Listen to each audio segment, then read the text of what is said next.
Hello, everyone. My name is Ting Zhang. In this section, my colleague Paul Bailey and I will give you an introduction to the PIAAC. So in this section, we'll provide you an overview of PIAAC Cycle 2, and then explain some methodologies behind the data analysis, including the weights and the variance estimation, and also the plausible values. The session will end with a conclusion and consideration discussion. All right, so what is PIAAC? PIAAC measures proficiency in key information processing skills, including literacy, numeracy, and problem solving. It also collects background information and data on how adults use their skills at home, at work, and in the wider community.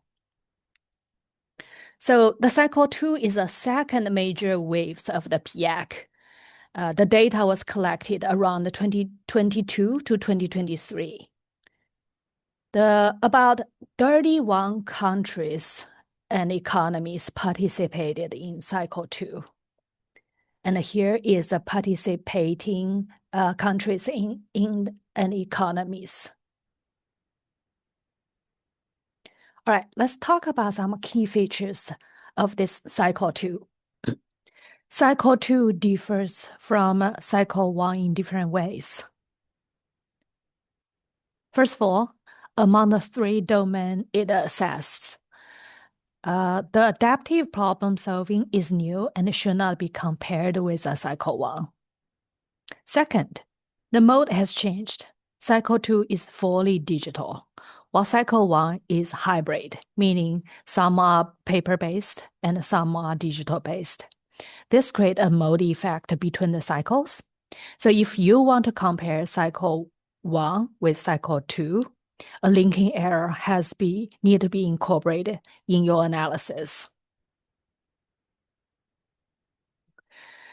Also, more items are included to target lower scale levels.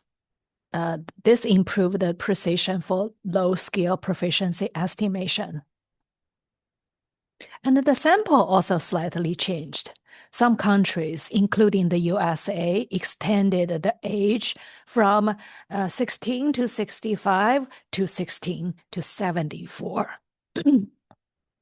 Finally, this cycle included more detailed questions about the non-formal education, use of computerized tools, earnings, migration status, and please note, some background variables may not be strictly comparable over time.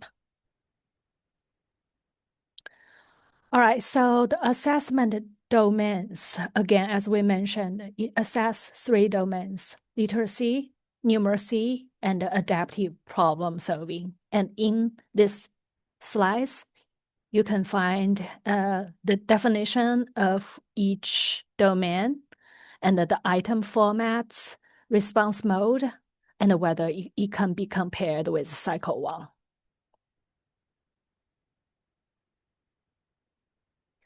All right, so the reporting of PIAAC results. The cycle 2 are designed to be on the same general reporting metric as cycle 1. For example, the average scores are reported on a scale of 0 to 500 for each domain. And PIAAC cycle 2 also have proficiency levels. It reported as a percentages of adults scoring at 6 proficiency levels for literacy and the numeracy domain. So the 6 levels ranging from below level 1 to at or above level 5. So in this diagram, you can find the score range for each level.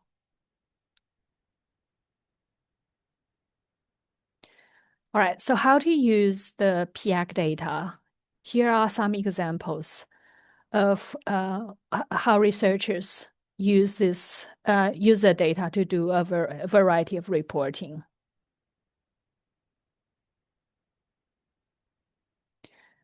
And for data analysis, you need to go to the OECD PIAAC webpage to download it. So you would want to select the CSV files if you want to use the SRVR package to do the analysis.